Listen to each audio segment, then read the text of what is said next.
ये है भारत का प्रसिद्ध नगर इलाहाबाद।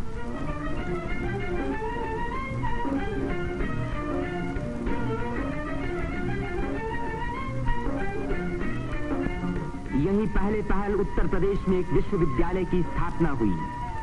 इसी वजह से ये नगर उत्तर प्रदेश की शिक्षा और सभ्यता का केंद्र माना जाता है। पंडित मदन मोहन मालवीय, पंडित गोविंद वल्लभ पंत और अनेक प्रतिभाशाली व्यक्ति इसी विश्वविद्यालय की देन हैं, जिन पर आज देश को गर्व है। ये है हमारे प्रधानमंत्री पंडित जवाहरलाल नेहरू का निवास स्थान, आनंद भवन। भारतीय राजनीति का ये एक प्रमुख केंद्र रहा है। इस नगर को तीर्थराज प्रयाग भी कहते हैं। यहीं गंगा और जमुना का संगम है। इसी संगम में गुप्त सरस्वती नदी भी आकर मिलती है। इसीलिए इस स्थान को त्रिवेणी संगम कहा जाता है। त्रिवेणी बहुत पुराने जमाने से भारत का एक पवित्र स्थान माना जाता है। सृष्टि की रचना की शक्ति प्राप्त करने के लिए यहाँ ब्रह्मा ने यज्ञ और तपस्या की। लक्ष्मी की प्राप्ति के लिए विष्णु ने भी यहीं तपस्या की। यहीं स्नान करके भगवान शंकर ने त्रिपुर राक्षस के वध करने की शक्ति प्राप्त की और यहाँ महात्मा बुद्ध ने संसार को सत्य का संदेश भी सुनाया। समुद्र मंथन के बाद जयंत के अमृत का घड़ा लेकर जाते समय एक अमृत कण छलक कर यहाँ गिरा और तभी से इस स्थान पर कुंभ मेले का महान पर्व आरंभ हुआ। इस वर्ष भारत का सबसे बड़ा कुंभ मेला इसी स्थान पर हुआ। इस मेले में लगभग 1 करोड़ व्यक्ति त्रिवेणी में स्नान करने के लिए आए। सदियों की गुलामी के बाद स्वतंत्र भारत का ये पहला कुंभ मेला था। त्रिवेणी में स्नान करके तन, मन और आत्मा को शुद्ध करने के लिए ही यात्रियां आते हैं।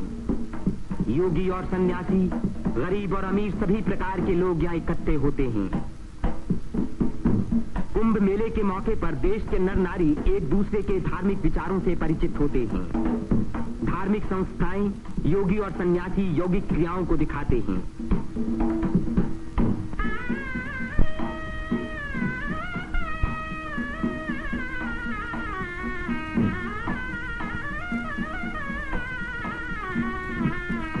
धार्मिक विचारों पर तर्क वितर्क होते हैं और देश के गौरवपूर्ण प्राचीन रहस्यों का उद्घाटन होता है। यहाँ के सुंदर दृश्य प्राचीन भारत की महत्ता की याद दिलाते हैं।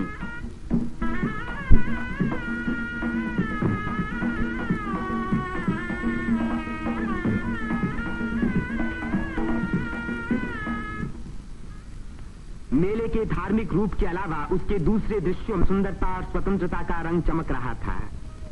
रंग बिरंगी चूड़ियां, देवी देवताओं की मनमोहिनी मूर्तियां,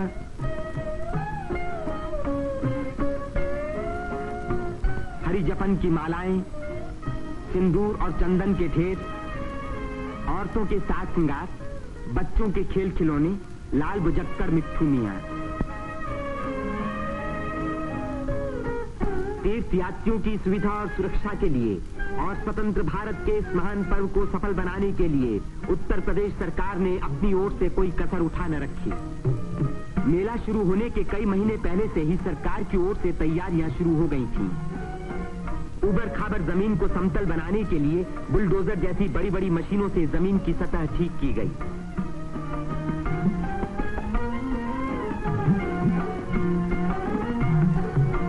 गंगा जी ने अपना किनारा 15 से 30 फुट गहरा काट दिया था, जिसके कारण यहाँ स्नान करना असंभव था। बुलडोजरों ने इन किनारों को सपाट बनाया, जिससे तीर्थ यात्री यहाँ सकुशल स्नान कर सके। जिस काम को 1000 आदमी 3 महीने में खत्म नहीं कर सकते थे, उसी को 6 बुलडोजरों ने 15 दिन में पूरा कर दिखाया।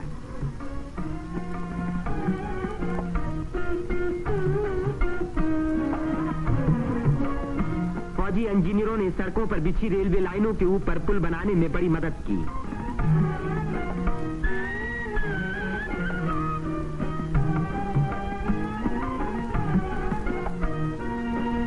इससे रेलों के आने जाने के समय भीड़ सड़कों पर कभी न रुकी, बल्कि लगातार त्रिवेणी की ओर बढ़ती रही।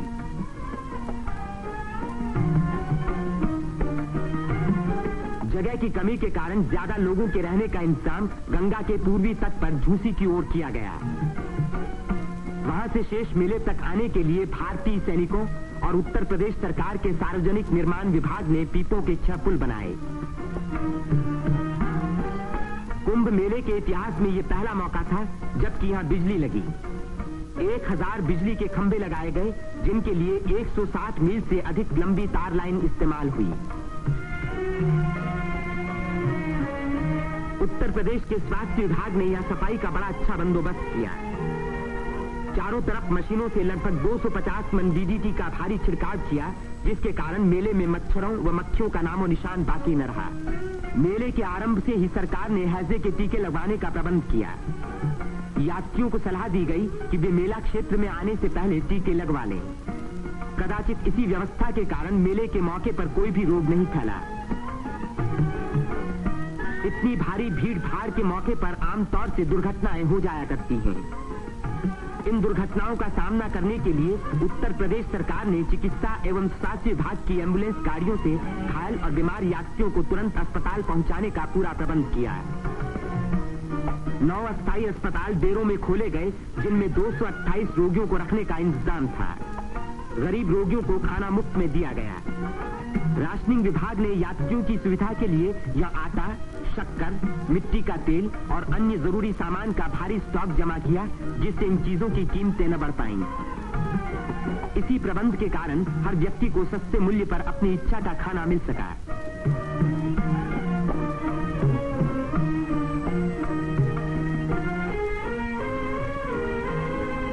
सेवा समिति, अग्रवाल समिति और भारत स्काउट्स एंड गाइड्स जैसी स्वयंसेवक संस्थाओं ने यात्रियों के मार्ग निर्देशन, उनकी सुरक्षा और घायलों का प्राथमिक उपचार किया। पुलिस यात्रियों के संचालन का कार्य करती रही। आने जाने के लिए अलग रास्ते रखे गए। भीड़ को काबू में रखने के लिए चलते फिरते वायरलेस सेटों का इस्तेमाल किया गया।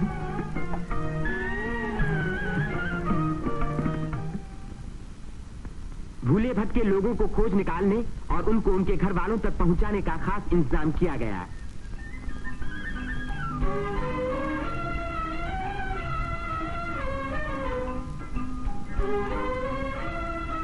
मेले में लाउड स्पीकरों का एक जाल बिछा दिया गया, जिससे भटके हुए लोगों का नाम पुकार पुकार कर उनको एक स्थान पर इकट्ठा किया गया।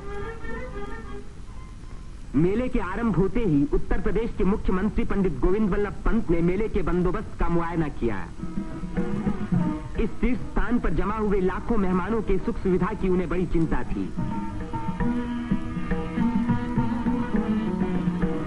उन्होंने नाव पर सवार होकर घाटों का निरीक्षण किया।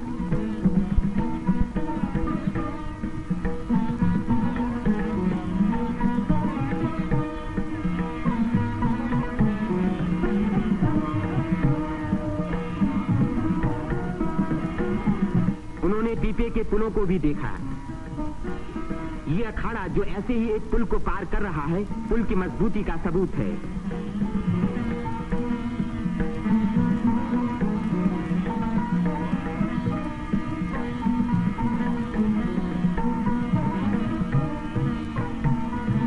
हमारे प्रधानमंत्री पंडित जवाहरलाल नेहरू ने भी मेले के इंतजाम का निरीक्षण किया। वे सड़कों पर घूमे और पुलों पर भी गए।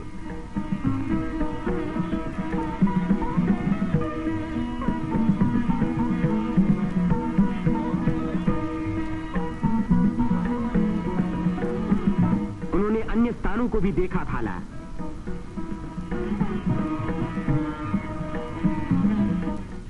भारत के अन्य लाखों व्यक्तियों की भांति हमारे राष्ट्रपति श्री राजेंद्र प्रसाद ने भी त्रिवेणी में स्नान किया। इस दिन अपार जनसमूह यहां इकट्ठा था।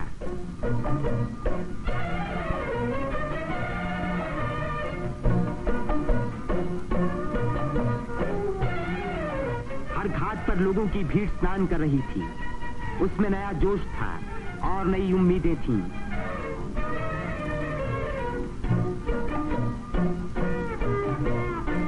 ये दृश्य जाहिर कर रहा था कि इस भीड़ की महान रचनात्मक शक्ति के कारण देश का भविष्य उज्जवल है। उसकी इसी शक्ति के कारण हमारी उन्नति के बड़े से बड़े कार्य अवश्य सफल होंगे।